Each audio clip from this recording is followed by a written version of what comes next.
بسم الله. بسم الله. السلام عليكم ورحمة الله وبركاته. السلام على مين لو كيف حالك؟ السلام. كيف حالك؟ كيف تقول؟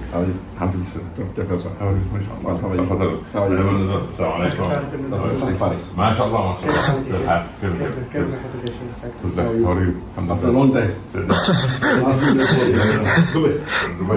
For many years. Many years back. How many years? Maybe 14? 6 years. 6 years. Maybe. The last time I was in Dubai was. Oh, you are good. Alhamdulillah. How are you? Alhamdulillah. Thank you very much.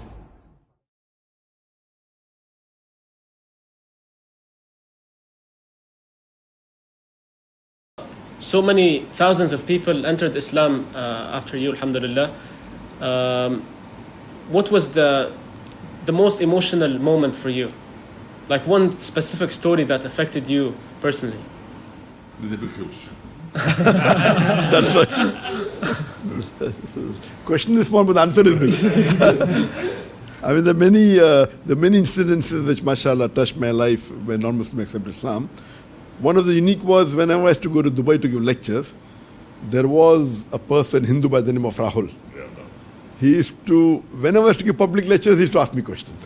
And he used to ask me one of the most difficult questions. And he said that I know more about Islam than about the management that you're doing, or engineering I think you're doing. So his question was something which was different than the other questions. And then I remember one question he asked me, and he said that the first revelation of the Quran that was given by Archangel Gabriel to the Prophet, and he has studied a lot of Quran and Hadith, is Iqra.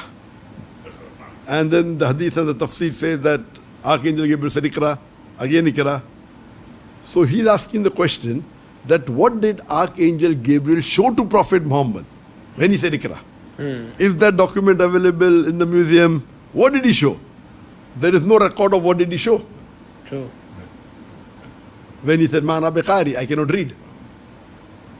So I told him, you asked a good question. I asked him, do you know Japanese? He said, no. I said, did I show you something in Japanese that you said no? So you don't have to show to say you don't know. And I asked him, do you know Japanese? He said, I don't know. Yes. So same way, when Archangel Gabriel asked the Prophet to read, he said, Ma'ana biqari. He doesn't have to show something to say that I cannot read. True. So with this much, one of the questions that convinced him, and there were many questions he asked. There were umpteen number of questions. And finally, mashallah, he accepted Islam. Mashallah. Allah gave him hidayah. Do you count, mashallah, how many person entered Islam or no? Then Allah is keeping his Allah is the best to keep his alhamdulillah. حضرتك ايه اكتر شيء اثر فيك في حياتك الدعويه؟ يعني موقف مع شخص من السائلين يعني. اولا الامور الدعوه دائما نجد فيها العجب والعجاب، لكن الانسان في امر الدعوه بعد ان يتحمل تبعاتها يدعو الى الله باخلاص. لكن المواقف كثيره عندما يجابهك انسان مثلا ينكر الاديان او ينكر الدين او ينكر الاسلام، عندئذ تستطيع ان تستعين بالله سبحانه وتعالى بان تذب وتدافع عن دينك بطريقه يقبلها الاخر، او بطريقه يعني فيها حسن عرض لدين الله عز وجل. وديننا لا يحتاج الا ان نحسن العرض، فاذا احسننا العرض رب العباد سبحانه وتعالى يجعل الانسان يهتدي الى الله سبحانه وتعالى. Sheikh, can I ask you a personal question? Sure. How do you spend your day? Like you're a role model to many Muslims, so we want to know, like, how do you spend your day? When you wake up until sleep, like, what do you do?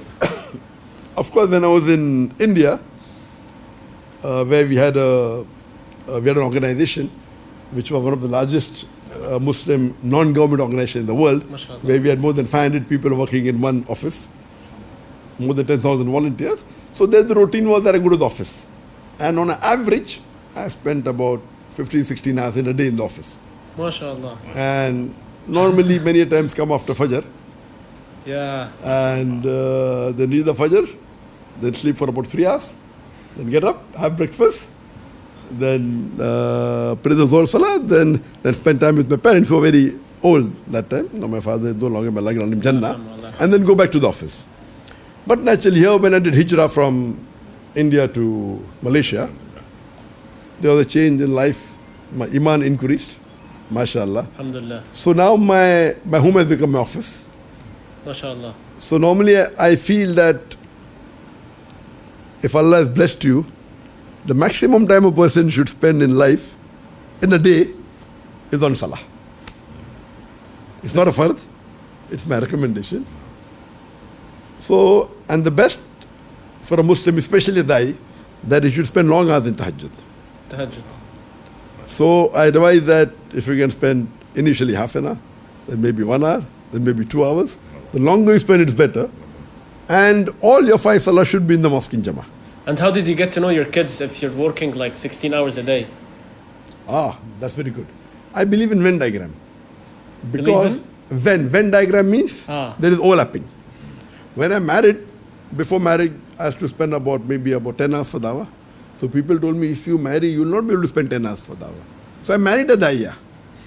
Then I was spending 12 hours for dawah. But in that 12 hours, maybe 4-5 hours was with my wife. So when I had children, they'll say, you will not do dawah. So I opened an Islamic school. So I'm with my children doing dawah. And many a time when we go for lecture tours, whether it be to Mauritius, many parts of the world, Indonesia, all 5 of us give talks. Me and my son, they give talks among the general audience. MashaAllah. My wife and my 2 daughters exclusively in front of ladies. MashaAllah. MashaAllah. So we go out for lecture tour maybe for 7-8 days. We extend for 2 days and we enjoy the beauty of that country, whether it be Indonesia, whether it be Malaysia. So it's more of a Venn diagram. MashaAllah. So it is 2 in 1 and that's the best. يعني العيلة كلها ما شاء الله الزوجة للنساء وهو للرجال وحتى الابنة ما شاء الله تبارك الله. وعمليا الدكتور ذاكر نايك يمثل الآية الكريمة واجعلوا بيوتكم قبلة، فهو جعل بيته كله بيت دعوة، وهكذا يجب أن يكون الدعاة يخضون كل أوقاتهم للدعوة إلى الله. دكتور ذاكر نايك بهذه الصورة بيجعل هو وأفراد أسرته كله دعاء إلى الله سبحانه وتعالى، ودائما نحن ندعو له بظهر الغيب دائما بالتوفيق والحفظ. وأنا يعني كما قلت أضع في الدعاء في كل صلاة لي أن أدعو له أن يحفظه ويحفظ أبنائه وأسرته، لأنه عبارة عن معلم كبير من معالم الإسلام والدعوة إلى الله سبحانه وتعالى، وهو يدعو إلى الله على بصيرة ووضوح وبأسلوب هادئ وبسيط وليس عدوانيا، لكن العالم إياه هو الذي يقف بعدوانية ضده. نسأل الله السلامة إن شاء الله، ربنا يحفظه من كل سوء.